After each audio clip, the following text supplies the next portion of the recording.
हम ट्रांजिस्टर वाले काम को आगे बढ़ाते हैं। और ट्रांजिस्टर में हमने कल बिल्कुल बेसिक सी चीजें पढ़ी थी और एक तरह से हमने देख लिया था कि 3 टर्मिनल्स हैं, उनके करंट में क्या रिलेशन है, कौन से मिली एम्पियर के होते हैं, कौन से माइक्रो एम्पियर के। और सबसे मेन बात हमें रीजन पहचानना आ गया था कि बायसिंग देख के वो एक्टिव रीजन है या सैचुरेशन है या कट ऑफ है, वो आ गया वहां तक समझ। ठीक है, अब उसमें कल जब आप कैरेक्टरिस्टिक्स पे थे तो आपने इनपुट रेजिस्टेंस पढ़ लिया था, आउटपुट रेजिस्टेंस पढ़ लिया था। तीसरी चीज जो आपकी किताब में दी थी क्या थी, नहीं ध्यान, कोई बात नहीं, छोड़ो, वो था बीटा। हाँ, बीटा एक ठीक है ठीक है ठीक है ठीक है, एकदम से ध्यान आ गया एकदम से, तो वो बीटा था। अब ये बीटा और ये सब क्या है, तो मैं उसको मैंने वहां नहीं लिया, तो हम कुछ पैरामीटर्स की तरह, ये क्या पर्ची से निकाल ली, अच्छा कोई बात नहीं, टेस्ट था पिछला, कोई नहीं। देखो इधर सुनो, हम कुछ स्पेशल पैरामीटर्स होते हैं, उनके नाम में भी कोई कंफ्यूजन ना हो किसी ट्रांसमीटर में, ट्रांजिस्टर में, ट्रांसमीटर नहीं ट्रांजिस्टर में, ट्रांसमीटर वर्ड वैसे बोल गया, ये कम्युनिकेशन का वर्ड है, कम्युनिकेशन में ट्रांसमीटर रिसीवर यूज होते हैं, यहाँ नहीं। तो इसके लिए ना उस टॉपिक में ये लेने की बजाय हम अलग से एक हेडिंग डाल लें, मतलब कैरेक्टरिस्टिक में तीसरी टर्म लेने की बजाय इनको बोलते हैं H parameters of a 2 port network, hybrid parameters. Next heading, hybrid parameters of a 2 port network.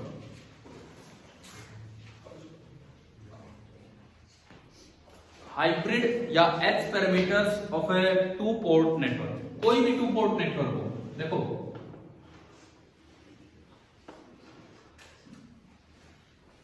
ये एक सिंपल नेटवर्क है, मैं हर बार यूं सोचता हूं कि आज की क्लास में पूरा कर दूंगा, लेकिन फिर जब पढ़ाने लगते तो उसमें फिर यूं मन करता है कि यार इतना भी शॉर्ट में क्यों किया, फिर वो समझ नहीं आएगा। क्या कल वाले क्लास समझ आ गई थी ना ट्रांजिस्टर की, तो पूरा तो आज भी नहीं होना ये, पर ठीक है, तो फिर भी देखते हैं हम ढंग से क्या है। आदित्य भाई आप इसी उम्मीद में आ रहे होंगे कि आज खत्म होगा 2 पोर्ट नेटवर्क, लेकिन ये IIT KMT दोनों के सिलेबस में है पिछली साल तक, तो इस साल रहे ना रहे पता नहीं।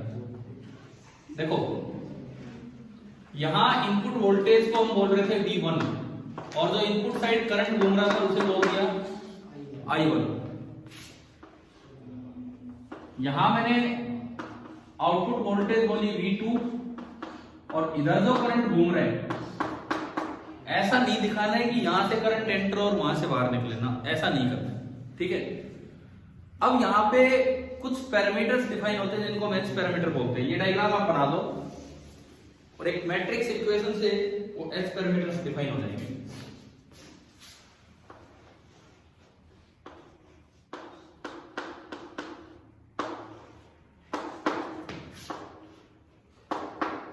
अभी बताता हूं क्या है, इससे इनको याद रखना आसान होगा। यहां पे ना एक मैट्रिक्स बनती है, first row first column, first row second column, second row first column and second row second column, H11 H12 इस तरह से ये एक मैट्रिक्स बनाता हूं। और यहां से हम इन 4 पैरामीटर्स को डिफाइन कर रहे होंगे।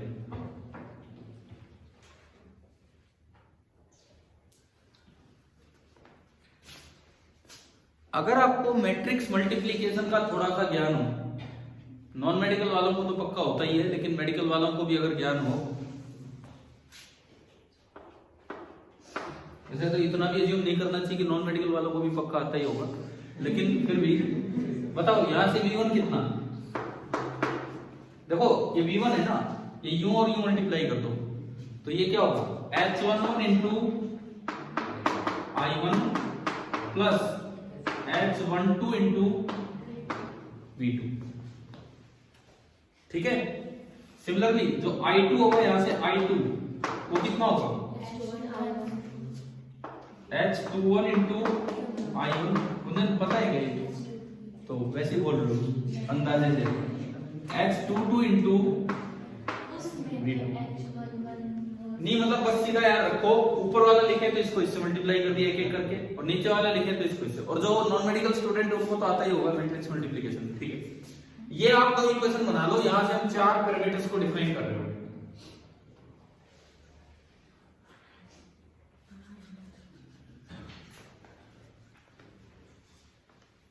ये जो हाइब्रिड पैरामीटर्स होते हैं, इनमें दो तरह के पैरामीटर्स होते हैं, एक को बोलते हैं फॉरवर्ड पैरामीटर्स और एक को बोलते हैं रिवर्स पैरामीटर्स।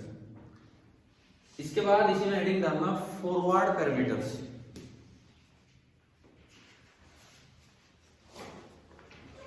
फॉरवर्ड पैरामीटर्स लिख लिया। दे आर obtained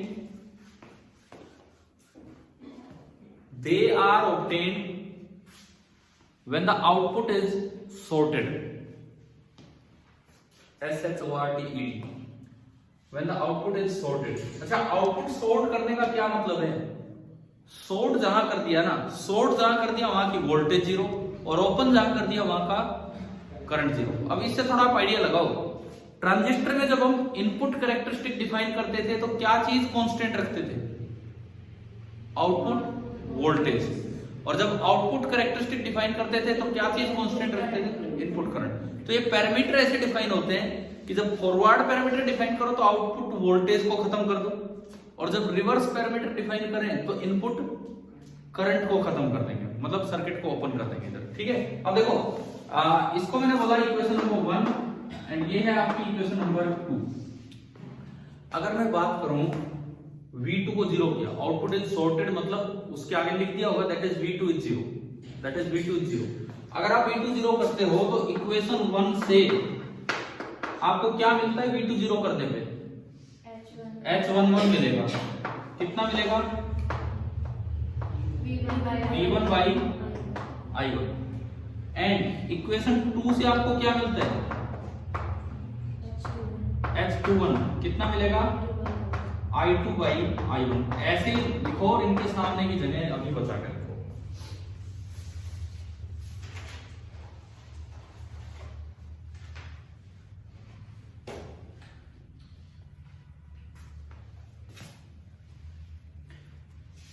देखो इनको क्या नाम दिया जाता है, सुनिए इनको क्या नाम दिया जाता है इन पैरामीटर्स को, उसमें हम चलेंगे। V बाई I रेजिस्टेंस होता है या उसका रेसिप्रोकल होता है? Resistance. V by I resistance होता है।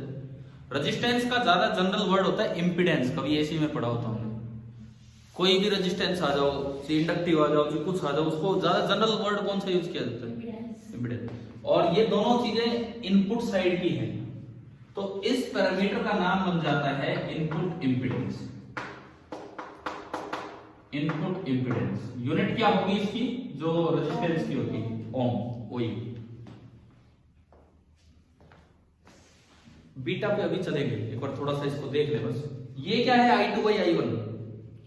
ना तो ये रेजिस्टेंस है ना उसका रेसिप्रोकल, ये तो केवल करंट का रेशियो है, और ये फॉरवर्ड पैरामीटर है तो इसका नाम दिया जाता है forward current ratio. Forward current gain भी यही बीटा होगा, या भी थोड़ी देर में फॉरवर्ड करंट रेशियो लिखें कि करंट गेन लिखें? फॉरवर्ड करंट रेशियो लिखें या करंट गेन लिखें? ये हो गए इनपुट, मतलब फॉरवर्ड पैरामीटर। दो पैरामीटर आए समझ में क्या होते हैं किसी भी 2 पोर्ट नेटवर्क में। ठीक है, इसके बाद अगली हेडिंग इसी में रिवर्स पैरामीटर्स। फॉरवर्ड पैरामीटर्स के बाद अब आप डालिए reverse parameters.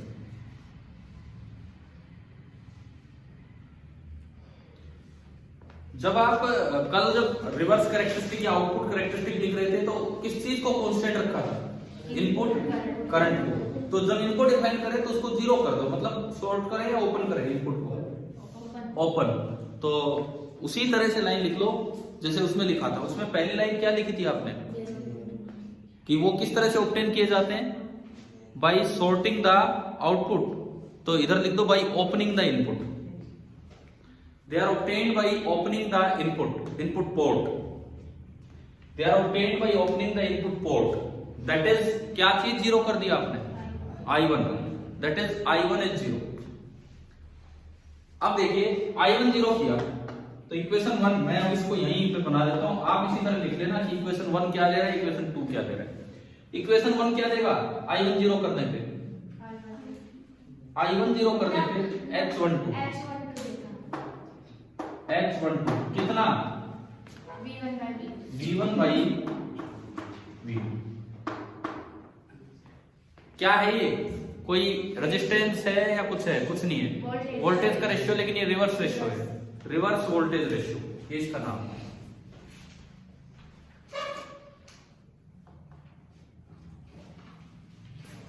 Reverse voltage ratio. क्या निकाल रहे हो? मूंगफली? कई देर होगी, मतलब थोड़ी बीच बीच में चलता रहे। सुनो, देखते हैं उधर। और इसमें इसका क्या होगा? इसमें क्या जीरो करना है? I1 जीरो किया तो यहां से मिला H22 कितना? I2 by V2। क्या नाम? आउटपुट तो ठीक है, दोनों चीजें आउटपुट की, उससे आगे इंपीडेंस का आउटपुट इंपीडेंस का उल्टा, ये क्या नाम हुआ?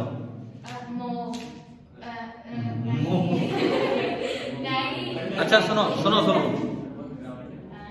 चलो मैं पूछता हूं आपसे, इंपीडेंस का रेसिप्रोकल क्या होता है? यहां से कोई बताना चाहे तो विजय आप बताओ, इंपीडेंस का रेसिप्रोकल क्या होता है?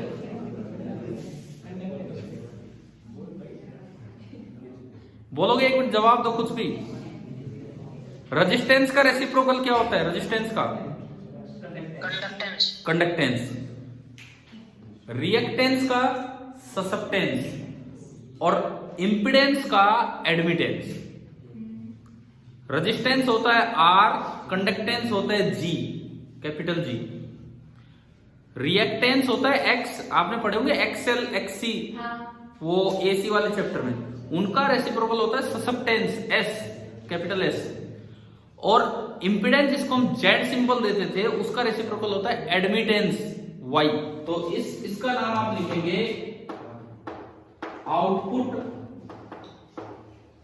एडमिटेंस, और इसकी यूनिट होगी ओम इनवर्स या मो। आउटपुट एडमिटेंस, ये आपका ये बना।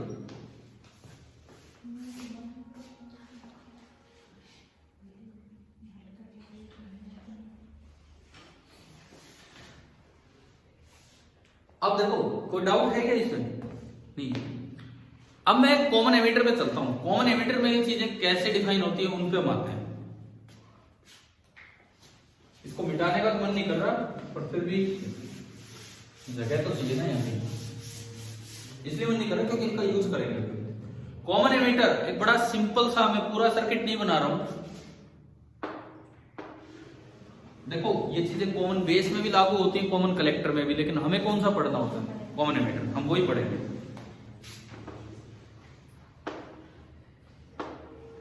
अगर आपको ये समझ आ गया ना ढंग से ट्रांजिस्टर, और नीट और जेई में से नहीं हटाया गया, तो आप पक्का एक एडवांटेज ले रहे होंगे। ये वो सवाल होते हैं जो ज्यादातर बच्चे नहीं करके आते हैं, क्योंकि वो बस ऐसे ही छोड़ देते हैं।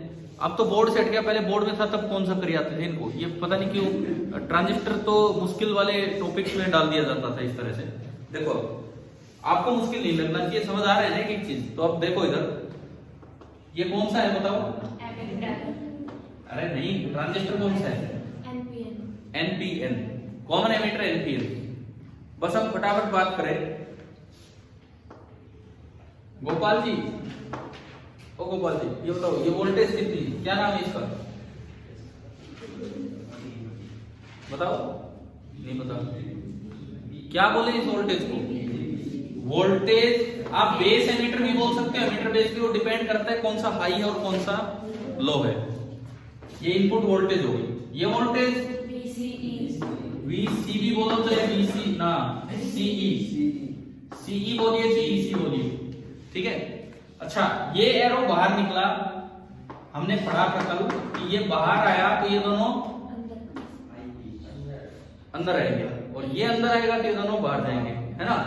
ये है IB और ये है, तो बस सब कुछ दिख गया इसमें, इसका कोई काम नहीं। Input voltage, input current, output voltage, output current, 2 port बन गए। अब मैं 4 टर्म्स यहां से डिफाइन कर रहा हूं। सबसे पहले 2 फॉरवर्ड टर्म्स। पहली फॉरवर्ड टर्म क्या थी? Input impedance. अब सुनो आप, यहां इसका सिंबल सुनिए क्या बनेगा, HIE। इसका सिंबल ये है, कैसे बना ये सिंबल सुनो, I stands for the first letter. Input impedance का पहला लेटर कौन है? आई, ठीक है। और E stands for common emitter, यानी कि HIE होगा या HIB होगा या HIC होगा, पर हम कौन सा पढ़ेंगे? HIE, ठीक है। बता दो तो यही से क्या है ये इनपुट इंपेडेंस। इंपेडेंस मतलब इनपुट साइड की वोल्टेज और इनपुट साइड का करंट। इनपुट साइड की वोल्टेज VBE, इनपुट साइड का करंट IB। अब सुनो, क्या चीज कांस्टेंट रखनी है? वोल्टेज। कौन सी voltage? Output voltage. Output voltage कौन है? VCE is constant. अब एक चीज का ध्यान दो कि ट्रांजिस्टर में जब ये चीजें डिफाइन करते हैं ना तो सबके डेल्टा लग जाता है। ट्रांजिस्टर में इस तरह से चीजें डिफाइन होते हैं। तो ये जो आपकी टर्म बनी, इसका नाम होता है HIE, सिंबल ही होता है। नाम क्या बनेगा? Input impedance. H हाइब्रिड का पहला लेटर H है। इस पैरामीटर का नाम H से लेना देना नहीं है। इस पैरामीटर का नाम क्या होगा? Input impedance. इंपेडेंस क्या होता है? रेजिस्टेंस होता है। क्या कल हमने इनपुट रेजिस्टेंस पढ़ी थी? क्या यही चीज नहीं आई थी उसमें? समझ गए हो क्या? तो मैं तो थोड़ा सा जनरलाइज कर रहा हूं कि कैसे आपको चीजें याद रहे, कोई नई भी टर्म आ जाए तो। समझ गए हो ना? वो जो इनपुट रेजिस्टेंस है वही है इनपुट इंपेडेंस। और क्या यही उसकी डेफिनेशन लिख रखी है हमने वहां पे? तो ये है। कर दो अपनी पहली टर्म। सिंबल समझ आ गया होगा कैसे बनाना है। अब आपने ये करने के बाद लिखना for common emitter configuration, for common emitter transistor, for common emitter transistor. अब ये चार टर्म्स हम लिखेंगे फॉर कॉमन एमिटर ट्रांजिस्टर। अब ये चार टर्म्स हम लिखेंगे। तो पहली टर्म आपने ये लिख दी।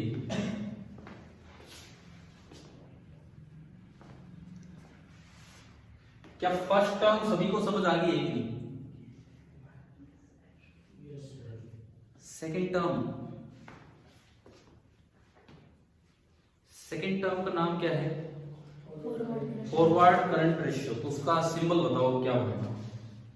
फर्स्ट टर्म के साथ अगर कहीं मेंशन करना चाहो तो ये हम पीछे पढ़ चुके हैं कि this is also known as input resistance, ठीक है ना? ये हम पीछे पढ़ चुके हैं, वही है इनपुट रेजिस्टेंस है। H नेक्स्ट का सिंबल बता रहे हो? हाँ ठीक है। अगली टर्म फॉरवर्ड करंट रेशियो। तो पहला लेटर क्या है इसका? F। तो यहां पे I की जगह क्या आ जाएगा? F आ जाएगा। HFE forward current ratio for common emitter. अब देखो इसमें क्या है? I2 upon I1। I2 क्या है? डेल्टा लगा चलेगा, डेल्टा तो लगा ही चलेगा। I2 है IC और I1 क्या है? IB। और वही चीज है आउटपुट साइड का वो कांस्टेंट रखना है।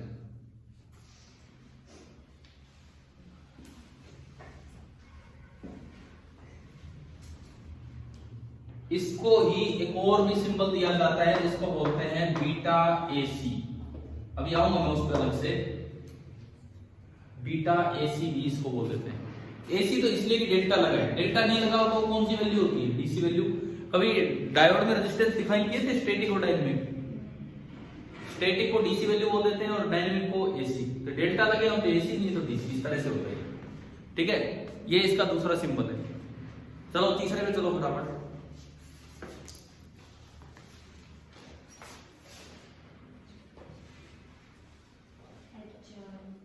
तीसरा जो था आपका रिवर्स वोल्टेज रेशियो नाम था उसका। तो रिवर्स का पहला लेटर R। तो थर्ड जो हमारा बनेगा क्या बनेगा? HRE। तीसरा जो बनेगा that is HRE। Reverse voltage ratio में था input voltage upon output voltage. था कि नहीं? था ना? ये इनपुट वोल्टेज कितना है? Input voltage VBE। तो delta VBE upon delta VCE। क्या चीज कांस्टेंट है? अब क्या कांस्टेंट है? इनपुट का करंट और दरअसल उसमें चेंज। तो ये डेल्टा IB जीरो करना है, मतलब IB कांस्टेंट करना है, वो चीज जीरो करना है। कहां पे? VC हम कांस्टेंट लिखते हैं। अच्छा, डेल्टा VC में कांस्टेंट नहीं, डेल्टा VC में क्या आएगा 0। आप थोड़ा ठीक कर लेना अगर मैंने पीछे कहीं पे किया हो। अगर VC लिखते हैं तो कांस्टेंट लिखते हैं और डेल्टा VC लिखते हैं तो कितना लिखते हैं 0। आप अभी जब एच पैरामीटर डिफाइन कर रहे थे तो यहाँ आउटपुट वोल्टेज को 0 कर रहे थे ना, बस इसमें डेल्टा VC को 0 करना होता है। ठीक कर लेना अगर उसमें कोई गड़बड़ पीछे छोड़ दी हो तो। क्या तीसरी टर्म डिफाइन होगी है? और ऐसी फोर्थ एच पैरामीटर क्या है? Output admittance. तो सिंबल क्या बनेगा उसका? HOE। आउटपुट साइड की दोनों चीजें लेनी है, आउटपुट एडमिटेंस और कॉमन एमिटर। आउटपुट साइड की दोनों चीजें लेनी है लेकिन करंट अपॉन वोल्टेज कर दे। करंट कितना आउटपुट का? तो डेल्टा IC। वोल्टेज कितनी? Delta VC। और क्या चीज 0 कर दें? इनपुट का करंट। तो यहाँ पे डेल्टा IB को 0 कर दें। क्या ये 4 तरह के पैरामीटर्स समझ आए कैसे डिफाइन करते हैं? अब देखो अपनी किताब में देखो तो कल तीसरा पैरामीटर जो आपने छोड़ा था उसमें हम चलते हैं। अगर बुक में, नई बुक अगर आपके पास नहीं है तो पता क्या होता है, जैसे जो बच्चे कई IAS की तैयारी करते हैं ना तो वो NCERT लेके 6th 7th 8th या 9th 10th की NCERT पढ़ते हैं, तो आजकल की नई NCERT नहीं खरीद के लाते हैं। कारण वही है कि जैसे जैसे नई चीजें आ रही हैं मैटर और भी क्या किया जा रहा है, कम ही किया जा रहा है। अब ये किताब जो है, जो अभी जिसको हम पुरानी बोल रहे हैं, ये भी नई थी कुछ साल पहले। हर नई चीज पुरानी हो जाती है भाई, ये नई थी कुछ साल पहले, लेकिन उससे जो पुरानी किताब है वो हमारे टाइम की थी, तो उसमें तो बहुत ज्यादा मैटर था, इससे काफी ज्यादा चीजें दी हुई थी। एक्सरसाइज में क्वेश्चन भी ज्यादा हुआ करते थे, लेकिन ठीक है धीरे धीरे कम कर ही रहे। तो इसका और तीसरा जो पैरामीटर है, क्या नाम दिया है इन्होंने? Current amplification factor. अब अलग से हेडिंग डाल लो, करंट एम्प्लीफिकेशन फैक्टर। अलग से हेडिंग डाल दीजिए, करंट एम्प्लीफिकेशन फैक्टर।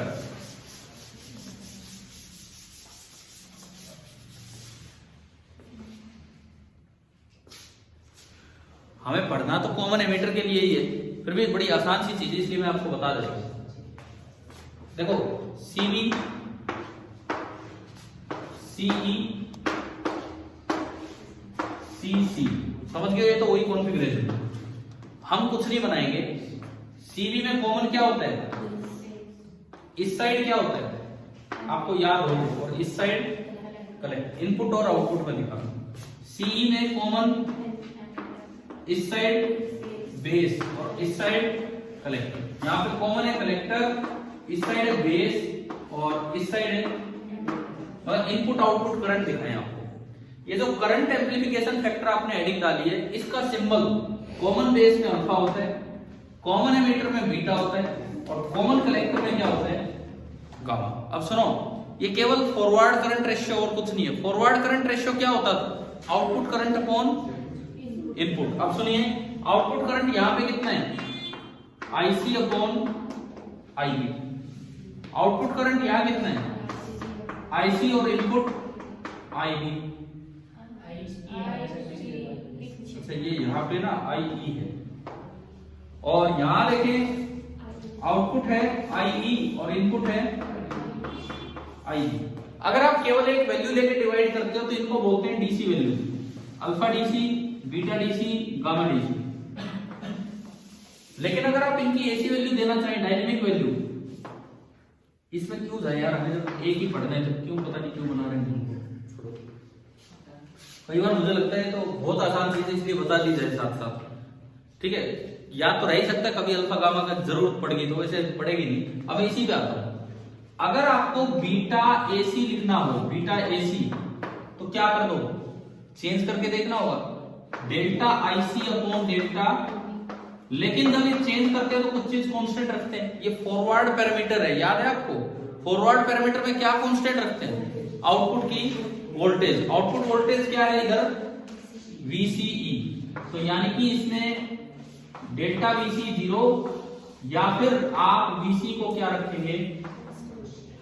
अब यार आपका मन करे तो तीनों बना लो, और नहीं तो ये एक बना सकते हो। ये ट्रांजिस्टर और कुछ नहीं है, टी शेप जो दिख रहा है।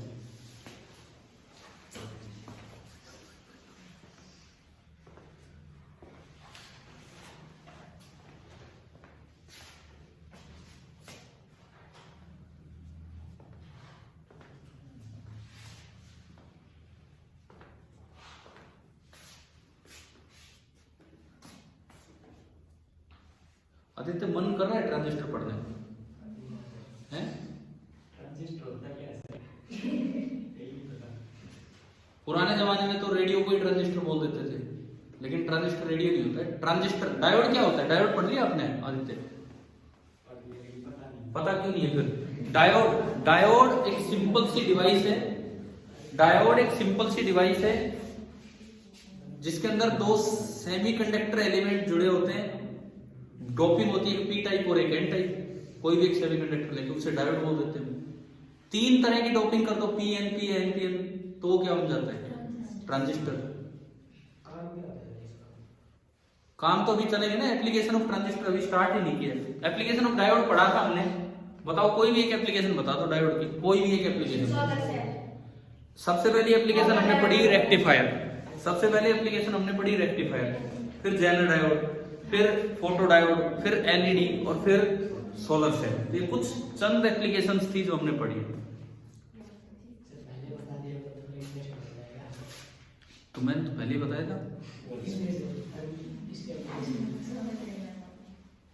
ट्रांजिस्टर ही हमें नहीं पता अभी, तो बताओ कैसे वो चीज। डायोड में भी मैंने एप्लीकेशन लास्ट में बताई है। डायोड में एप्लीकेशन लास्ट में बताई है कि क्या है क्या नहीं। चलिए अब ये सुनो, हम केवल इस पे फोकस कर रहे हैं, इस पे।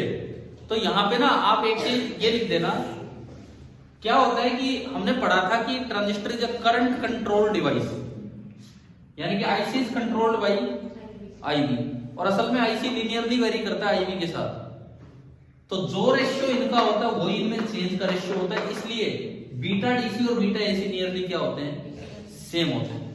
ये लाइन यहां पे लिख दो। मैं बस इसी पे आ रहा हूं, पे नहीं जा रहा हूं, मैं केवल इसी पे आ रहा हूं। यहां पे लिख दो ये चीज। आईसी वेरीज, इस वाले में IC varies linearly with IV. IC varies linearly with IB. So beta AC and beta DC are nearly same. Beta AC and beta DC are nearly same.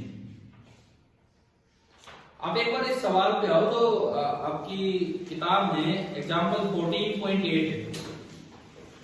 नई बुक में नहीं होगा लेकिन पुरानी बुक में है। एग्जाम्पल 14.8 शॉर्ट एग्जाम्पल ये है। हो गया ना ये? मैं आगे बढ़ता हूं।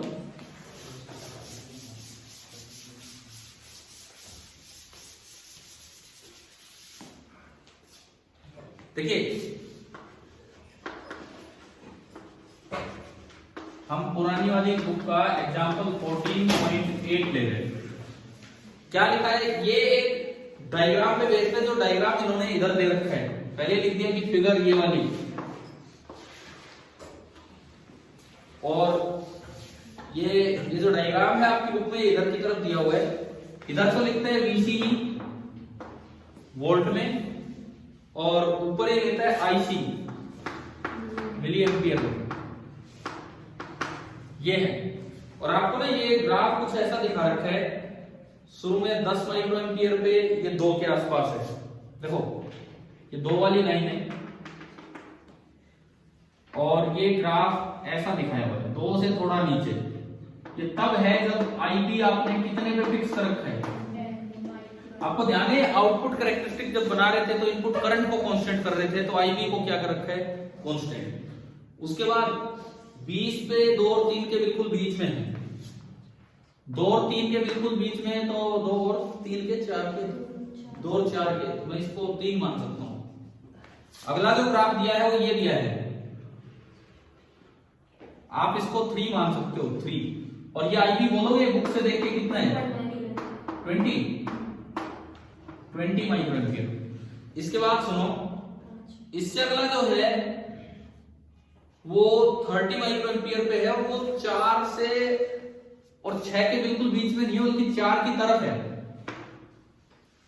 4 और 6 के बिल्कुल बीच में ना होके वो 4 की तरफ है।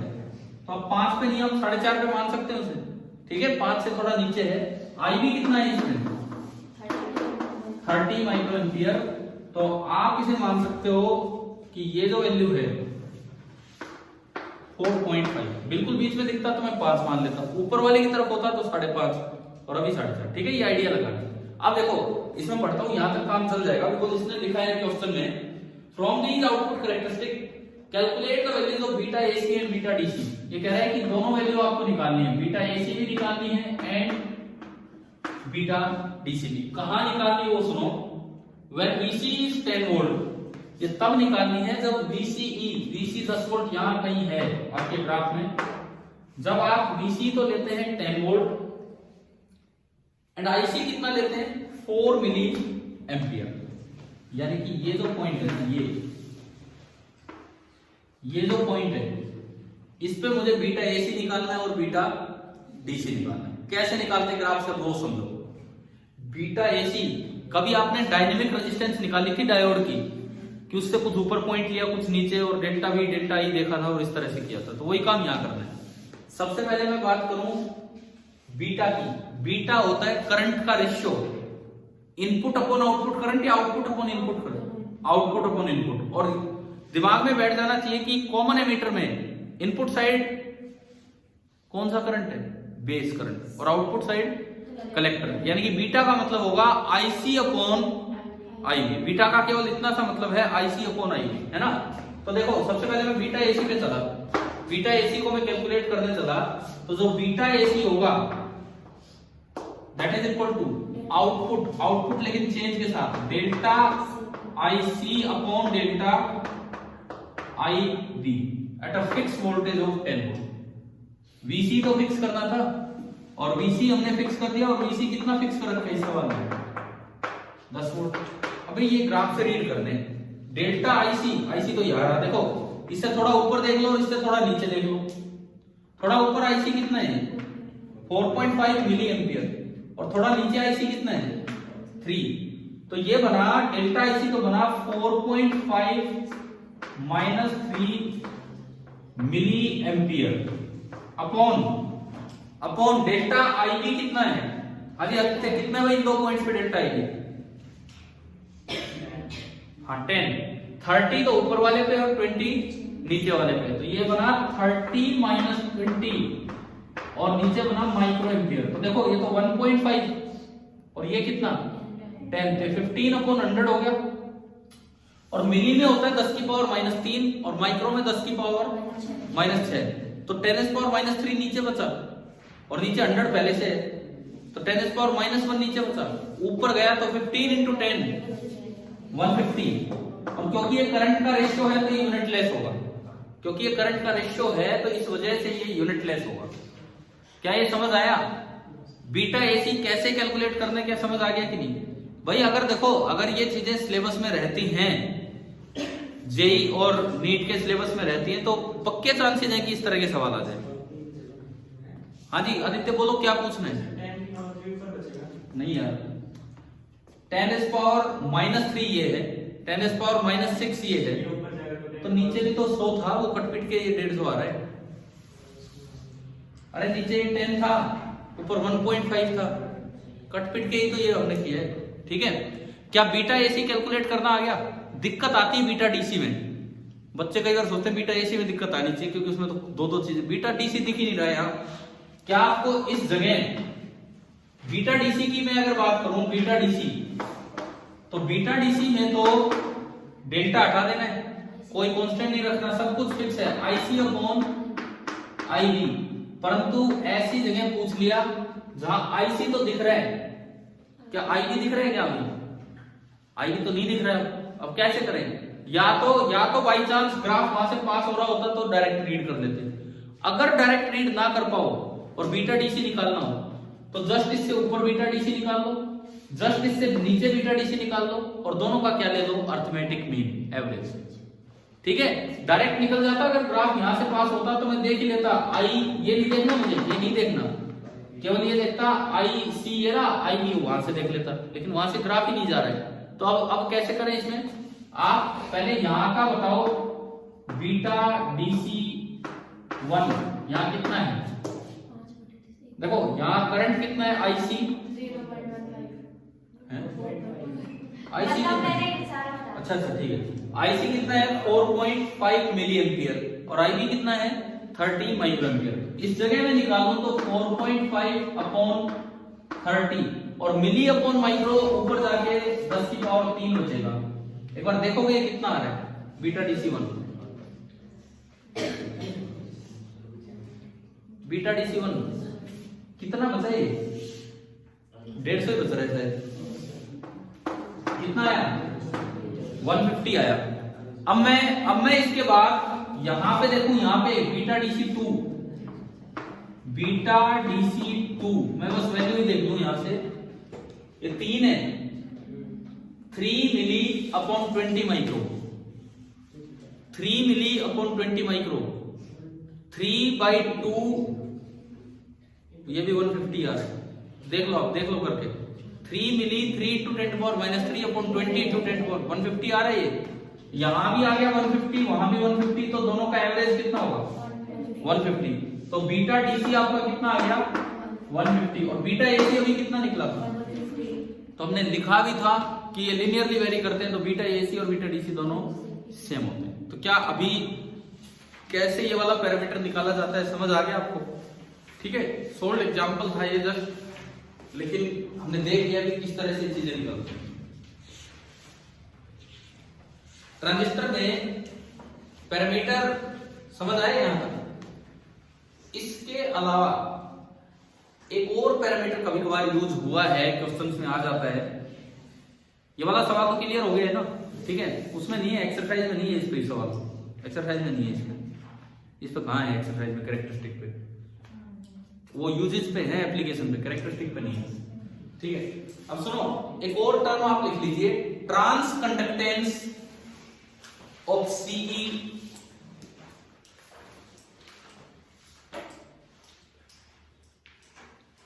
Trans conductance of CE transistor.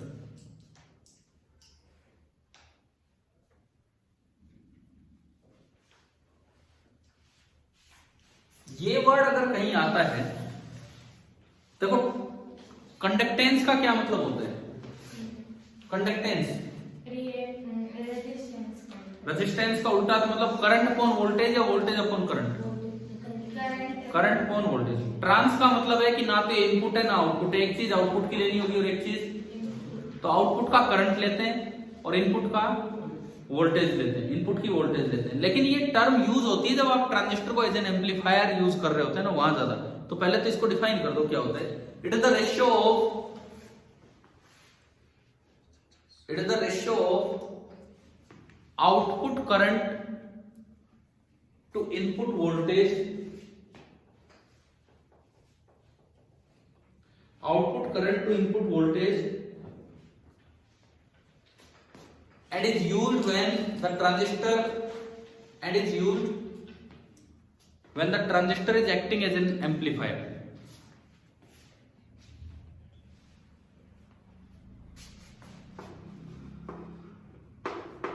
ये इसका सिंबल होता है। आउटपुट का तुम ले रहे होते हैं करंट और इनपुट का ले रहे होते हैं वोल्टेज। अभी इसकी कोई जरूरत नहीं, बस मैंने एज ए टर्म आपको यहां पे लिखवाई है कि आप याद रख लेंगे। आउटपुट करंट में चेंज और इनपुट वोल्टेज में चेंज, ठीक है। एम है एम, ये इसका सिंबल है, बस कैसे पता नहीं। अब देखो क्या कौन सा दिख रहा, जी के नीचे एम है, ये इसका सिंबल होता है। अच्छा अब देखिए सुनिए, ट्रांजिस्टर की हमने कैरेक्टरिस्टिक्स देख ली, उससे रिलेटेड पैरामीटर्स देख लिए, शायद आप सभी को पैरामीटर्स समझ आ ही गए होंगे, है ना। अब बचता एक आखिरी काम है ट्रांजिस्टर की एप्लीकेशंस। तो नेक्स्ट हेडिंग आप डालो applications of a transistor, applications of a transistor.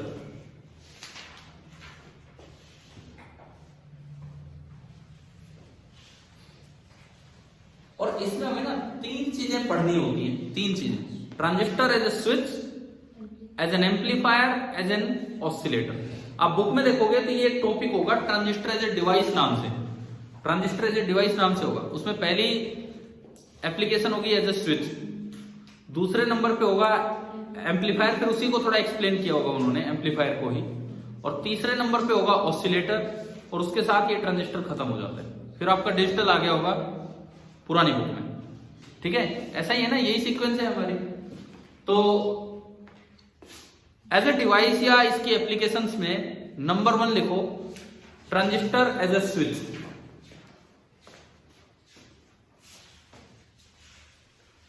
Transistor as a switch, सबसे पहली एप्लीकेशन इसकी ये आती है, ट्रांजिस्टर एज ए स्विच। अब हमने एक दिन गेट्स पढ़े थे, कौन से गेट में ये नाम आया था transistor as a switch? Not gate. Not gate में हमने पढ़ा था कि ट्रांजिस्टर एक स्विच की तरह काम करेगा, तो कौन से गेट की तरह काम करने लग जाता है वहां पे? नॉट गेट की तरह। अगर मैं एक स्विच की वर्किंग जो थोड़े दिन पहले भी डिस्कस हुई थी,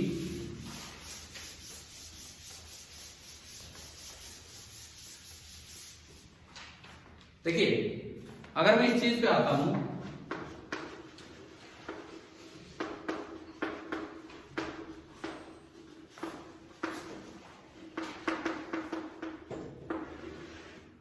तो सबसे पहली बात, किसी भी सर्किट में स्विच का क्या रोल होता है, मैं एक बार उस चीज पे हूं। मान लो ये कोई लोड रेजिस्टेंस है, ये कोई लोड रेजिस्टेंस है, ठीक है, मैं इसको नाम दे रहा हूं आरसी, जानबूझ के सी लिख दिया मैंने, एल नहीं लिखा, सी स्टैंड फॉर कलेक्टर। इसको मैंने एक सप्लाई दी, और उस वी सप्लाई को जानबूझ के मैं नाम दे रहा हूं वीसीसी। तो अब समझ आ रहा है किधर जा रहे हैं, ठीक है। अब ये सप्लाई लोड तक जाए या ना जाए, ये डिसाइड करने के लिए यहां मैंने क्या लगा दिया, एक स्विच, ठीक है। ये एक स्विच है जिसको मैं कह रहा हूं मैकेनिकली ऑपरेटेड स्विच।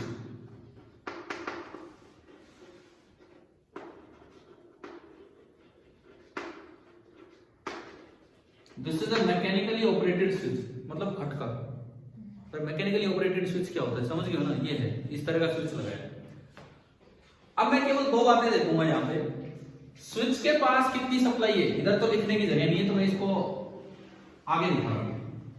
ये वोल्टेज अक्रॉस लोड है और वोल्टेज अक्रॉस स्विच है, ये वोल्टेज अक्रॉस लोड है, वोल्टेज अक्रॉस स्विच है। बताओ, वोल्टेज अक्रॉस स्विच है, क्योंकि ये टर्मिनल स्विच का ए और ये बी, तो ये ए और बी पहुंच गए। इधर यार दिखाने की जगह भी नहीं है, और जब मैं ट्रांजिस्टर को यूज करूंगा तो इधर सही भी नहीं रहेगा, तो आपको वहां दिखाना है। यानी कि ये जो आपको मिला, this is the voltage across switch. अब मैं बस 2 बातें करूंगा, या तो स्विच ऑन होगा या स्विच ऑफ होगा। अगर स्विच ऑन है तो ये वोल्टेज हाई होगी या लो होगी? बहुत ही लो, बिल्कुल 0। और अगर स्विच ऑफ है तो ये वोल्टेज हाई। देखो लोड के पास क्या है वो नहीं देख रहे हो। अगर आपने स्विच को ऑन कर दिया, अगर आपने स्विच को ऑन कर दिया तो इसके पास तो वोल्टेज 0 ही होगी, सारी वोल्टेज कौन लेके बैठ गया, यहां पहुंच गई। और ये तो दोनों कनेक्टिंग वायर से जुड़ गए, तो बाहर वोल्टेज लगभग कितनी हो जाएगी, 0। और अगर स्विच को ऑफ कर दिया तो क्या लोड तक कोई वोल्टेज जाएगी? लोड में करंट ही नहीं बन पाया, करंट ही नहीं बन पाया तो कोई वोल्टेज ड्रॉप ही नहीं होगी।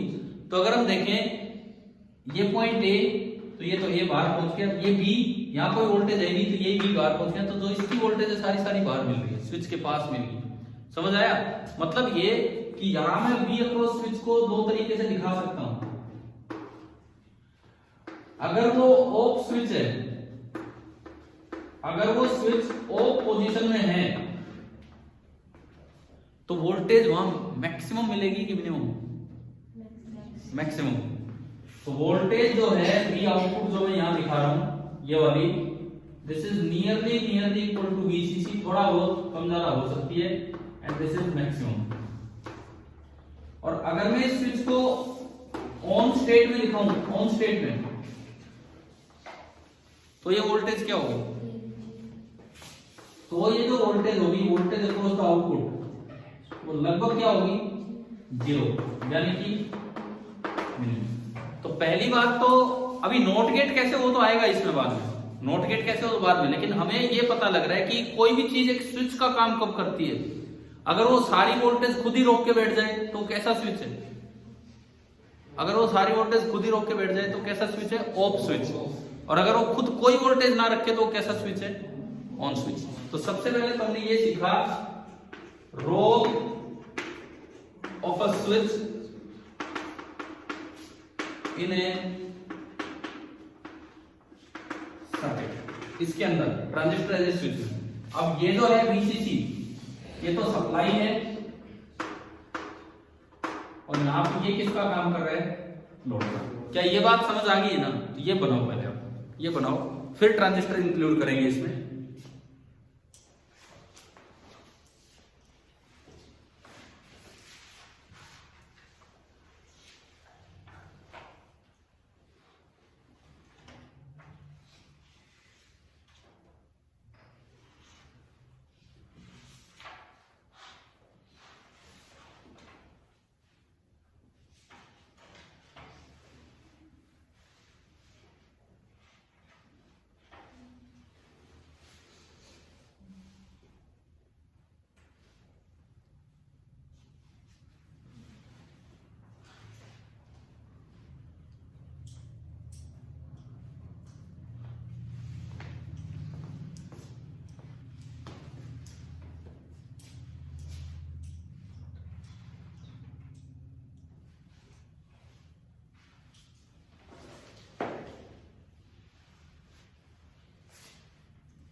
रोल ऑफ ए स्विच तो आ ही गया समझ में, किसी भी सर्किट में कोई स्विच किस तरह काम करता है।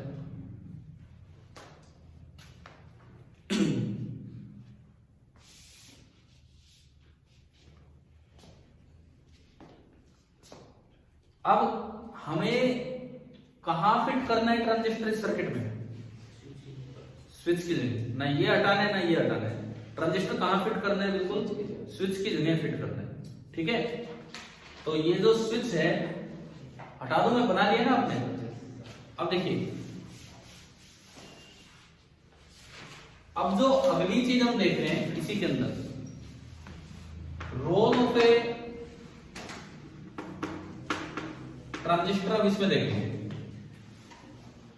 देखो कौन सा ट्रांजिस्टर हम यूज कर रहे हैं?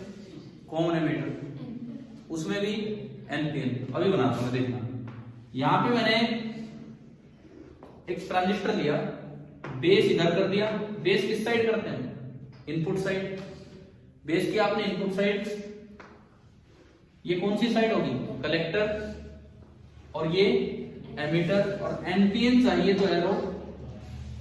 क्या बन गया यहाँ पे? क्या ये फिट हो गया यहाँ पे? बिल्कुल स्विच की जगह, ठीक है। लेकिन अभी हम इसकी बाइसिंग करते हैं, थोड़ी आगे बढ़ते हैं। आपको अगर मैंने रीजन ऑफ ऑपरेशन पढ़ाए थे तो उसमें दो स्पेशल बताए थे। वो ट्रांजिस्टर ऑफ स्विच की तरह कब काम करता है? जब वो कट ऑफ रीजन में हो। ऑन स्विच की तरह कब काम करता है? सैचुरेशन में। एक्टिव में तो स्विच की तरह काम ही नहीं करता। एक्टिव में तो स्विच की तरह काम नहीं करता है, ठीक है।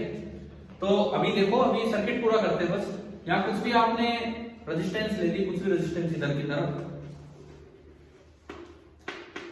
बेस रेजिस्टेंस बोलते हैं, वो तो वैसे ही दिखाना जरूरी है, इसलिए दिखा दिया और कुछ नहीं, ठीक है। अब सुनो, यहाँ बाइसिंग, ये N, ये P और ये N, तो मैं P पॉजिटिव किया और N नेगेटिव कर दिए। एमीटर कॉमन हो गया। इस बैटरी का क्या नाम देते थे हम? V, बोलो BB या BE? B double B।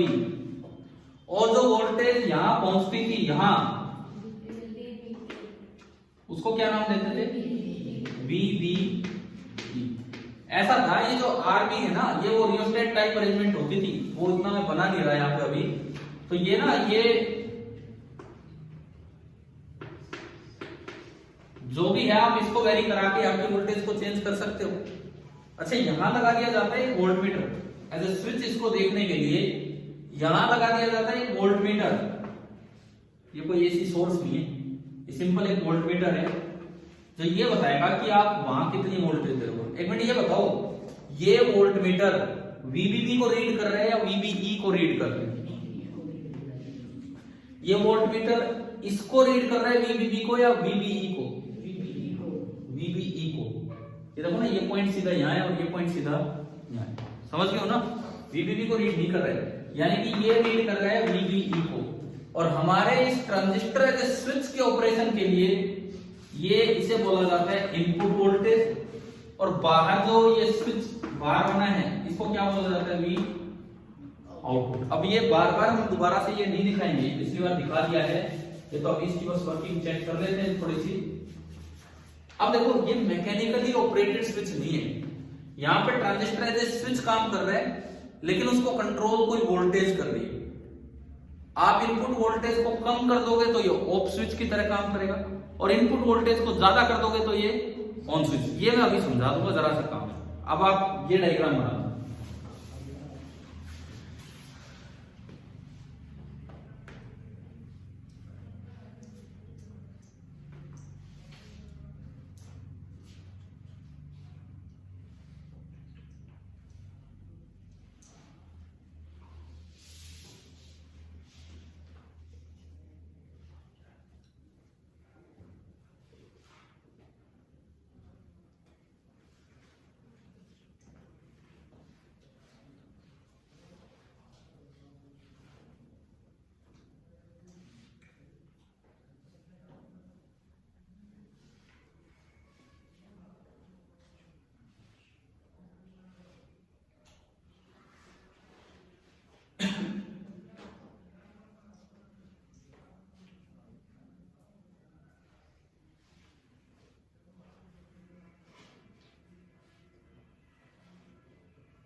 क्या हरियाणा बोर्ड में भी ये टॉपिक हटा दिए गए पिछली साल ही?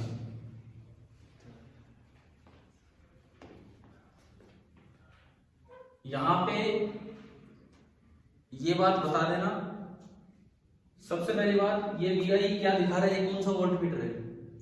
ये वो वोल्ट मीटर है जो इनपुट वोल्टेज को शो कर रहा है, जो कंट्रोल कर रही है किसको? कि ट्रांजिस्टर ऑन स्विच की तरह काम करेगा या ऑफ स्विच। तो ये लिख दो, मैं बोल देता हूं यहां पे। ये तो वोल्ट मीटर, ये लिख दीजिए लाइन इसमें। ये तो वोल्ट मीटर, ब्रैकेट में लिख दो VI, मतलब ये जो रीडिंग आ रही है VI is controlling, volt meter थोड़ी कंट्रोल करता है, is showing SHOWING is showing the voltage that is controlling the, it's showing the voltage that is controlling the function of the transistor as a switch, that is controlling the function of transistor as a switch। यहां पे ये जो volt meter है ये उस voltage को दिखा रहा है जो इस ट्रांजिस्टर की वर्किंग दिखा रही है, जो ट्रांजिस्टर को कंट्रोल कर रहा है कि ऑन स्विच होगा या ऑफ स्विच होगा। पहले तो मैं आपको रिजल्ट बता रहा हूं। अगर ये लो रखते हो, मतलब यहां से कम वोल्टेज दे रहे हो, तो ये किस तरह काम करता है? ऑफ स्विच की तरह से। और अगर इसको थोड़ा ज्यादा कर देते हो तो किस तरह काम करेगा? ऑन स्विच की तरह। पहले तो लिख लो रिजल्ट। रिजल्ट ये है, if VI is low, the transistor acts as off switch।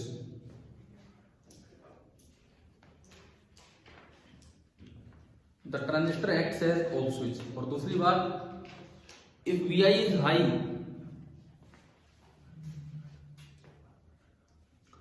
Then the transistor acts as on switch. अगर Vi हाई है तो ट्रांजिस्टर ऑन स्विच की तरह काम करेगा। कैसे इसको समझेंगे अभी आज समय नहीं है, मैं क्योंकि बोर्ड पे डायग्राम बना रहेगा आपकी अगली क्लास के लिए, बीच में कोई और क्लास नहीं होगी।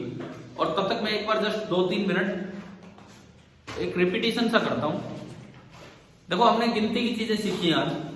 एक तो ट्रांजिस्टर के कैरेक्टरिस्टिक्स से रिलेटेड टर्म्स कल भी 2 बता दिए थे, इनपुट रेजिस्टेंस और आउटपुट रेजिस्टेंस। आज एक जनरल 2 पोर्ट नेटवर्क बना के और हाइब्रिड पैरामीटर की तरह समझाए। फिर उसी से बीटा दिखा, बीटा के साथ अल्फा गामा भी जुड़ के आ गए थे, लेकिन बीटा हमने देखा। और बीटा एसी और बीटा डीसी सेम होते हैं, अलग अलग होते हैं? सेम ही होते हैं। और उनको कैसे कैलकुलेट करना वो हमने सीख भी लिया। फिर एक एक्स्ट्रा टर्म हमने पढ़ी ट्रांस कंडक्टेंस, जो एम्पलीफायर के टाइम डिस्कस हो जाती है। उसके बाद हम आए एप्लीकेशंस पे। 3 एप्लीकेशन हमें पढ़नी होती है, as a switch, as an oscillator, as an amplifier, as an oscillator. तो हम पहली एप्लीकेशन पे एज अ स्विच। तो मैंने जानबूझ के आपको डायरेक्ट ट्रांजिस्टर फिट नहीं किया, ना इधर कुछ दिखाया नहीं इधर। मैंने तो एक सिंपल सर्किट बनाया था, इसको लोड बोला था, इसको सप्लाई, और वोल्टेज जाएगी नहीं जाएगी उसके लिए यहाँ एक मैकेनिकली ऑपरेटेड स्विच खटका सा लगाया था। उसको हटा के अब एक ट्रांजिस्टर लगा दिया जो मैकेनिकली ऑपरेटेड होगा, जो इस वोल्टेज से कंट्रोल होगा। ये ऐसे कैसे है? ये वही रियोस्टेट है, आप कम ज्यादा क्या देना चाहते हो। अगर यहाँ से कम वोल्टेज दोगे तो ये ऑफ रहेगा, मतलब ऑफ रहने का मतलब इधर करंट फ्लो नहीं कर पाएगा और इसमें कुछ वोल्टेज नहीं आएगी आरसीबी, और सारी वोल्टेज किसके पास चली जाएगी? स्विच के पास। और अगर आप इसको बढ़ा देते हो तो ये कैसे रहेगा? ऑन स्विच की तरह, मतलब ये इसमें करंट फ्लो करवा देगा, सारी की सारी वोल्टेज इसके पास आ जाएगी और ट्रांजिस्टर के पास कोई वोल्टेज नहीं आएगी। तो कैसे और फिर क्या ट्रांसफर कैरेक्टरिस्टिक्स होती हैं, ये वाला काम हम अगली क्लास में सीख रहे होंगे। तो अगली क्लास के टाइमिंग में आपसे अभी डिसाइड करता हूं। हाँ जी भाई, आप लोग जो भी हैं शायद आपको समझ आ गया होगा, जितने भी बच्चे थे। क्लियर हुआ कि नहीं आज की क्लास का, बताओ। ठीक है, तो आगे नेक्स्ट टाइम कंटिन्यू करते हैं। अभी मैं क्लास ऑफ करता हूँ। Thank you.